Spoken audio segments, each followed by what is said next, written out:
جو سید تھے جن کا مانگنے کا انداز عجیب ہی تھا اور نرالا، بالکل الگ انداز تھا۔ اس طریقے سے مانگتے تھے کہ دلوا دو اس سید کو، اس طرح مانگتے تھے۔ کسی کے پاس بھی جاتے تو اسی طرح یہ جملہ بولتے، دلوا دو اس سید کو، اس طرح مانگتے تھے۔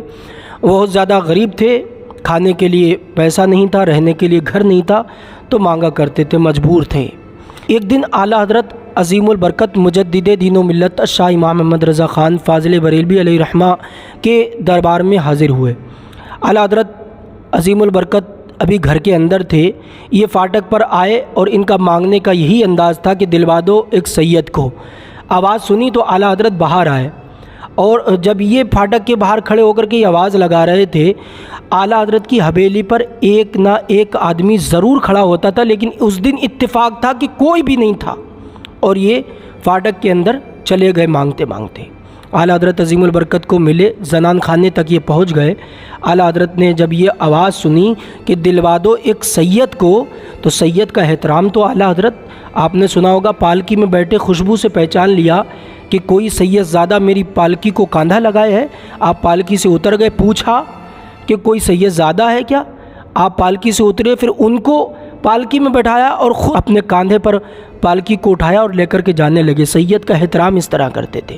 ایسے ہی ایک سوال آیا اعلیٰ حضرت کی بارگاہ میں کہ فلاں سید ہیں لیکن بہت غلط کام کرتے ہیں، شراب بھی پیتے ہیں اور بھی بہت سے غلط کام کرتے ہیں، کیا ان کا ادب کیا جائے؟ تو اعلیٰ حضرت نے بڑا عمدہ جواب دیا۔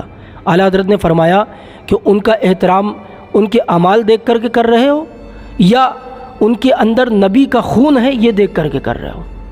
اعلیٰ حضرت کا جواب دیکھو، اللہ اکبر۔ تو آل رسول ان کے اندر نبی کا خون ہے، یہ مت دیکھو کیا کر رہے ہیں، ان کا احترام ضروری ہے۔ اعلیٰ حضرت نے یہ بتایا، تو وہ مانگنے لگ گئے دلوا دو سید کو۔ اس طرح مانگ رہے تھے۔ اعلیٰ حضرت کے پاس میں 200 روپے تھے اس وقت، کچھ اس میں 58 اور 54 بھی تھیں۔ اعلیٰ حضرت کے پاس میں ایک باکس تھا جو آپ جس کے اندر یہ پیسہ رکھتے تھے، آپ نے وہ باکس ان کے سامنے حاضر کیا، انہوں نے اس میں سے ایک 54 نکال لی۔ اعلیٰ حضرت نے فرمایا یہ تو سب آپ کا ہے، آپ چاہیں تو لے لیں، سارا سب کچھ لے لیں، یہ آپ کا ہے، یہ 200 روپے سب آپ کے ہیں۔ لیکن انہوں نے کہا نہیں، مجھے اتنی ہی حاجت ہے۔ وہ ایک 54 لے کر کے چلے گئے۔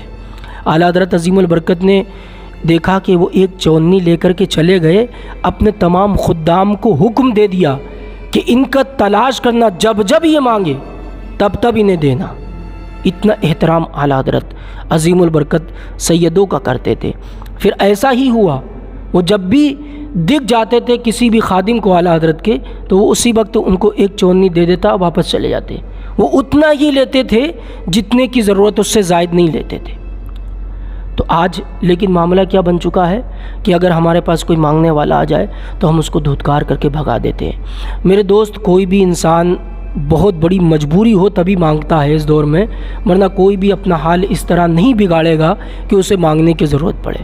بہت مجبور ہوتا ہے کوئی تبھی مانگا کرتا ہے، لیکن کچھ لوگ ایسے بھی ہوتے ہیں جو پیشہ بنائے، سب کچھ ہے لیکن پھر بھی مانگ رہے ہیں۔ لیکن آپ کو اگر ایسا لگ رہا ہے کہ یہ باقی پریشان ہے تو اس کو دے دو، کون ہے کہاں سے آیا مطلب نہیں، اللہ کے نام پر مانگ رہا، دے دو، دینا چاہیے۔ اور اگر سید ہے تو پھر اس کو اتنا دو جتنی اس کی ضرورت ہے، اللہ پاک نے اگر آپ کو عطا کیا ہے۔ اللہ سے یہ دعا کیجئے کہ اللہ پاک تمام سیدوں کا سایہ ہمارے سروں پر تادیر قائم فرمائے۔ اگر کوئی مانگنے والا سید آپ کو مل جائے تو بالخصوص اس کی مدد اس طرح کر دو کہ اسے مانگنے کی ضرورت نہ پڑے، اگر اللہ نے آپ کو عطا کیا ہے۔ اعلیٰ حضرت نے سیدوں کی شان بتائیے۔ اعلیٰ حضرت نے کہا کہ کس کس کا نام لوگے، سارے تو سید ہیں، احترام کے لیے کس کس کا نام لوگے؟ اس طرح کہہ دو کہ تیری نسل پاک میں ہے بچہ بچہ نور کا، تو ہے عین نور، تیرا سب گھرانہ نور کا۔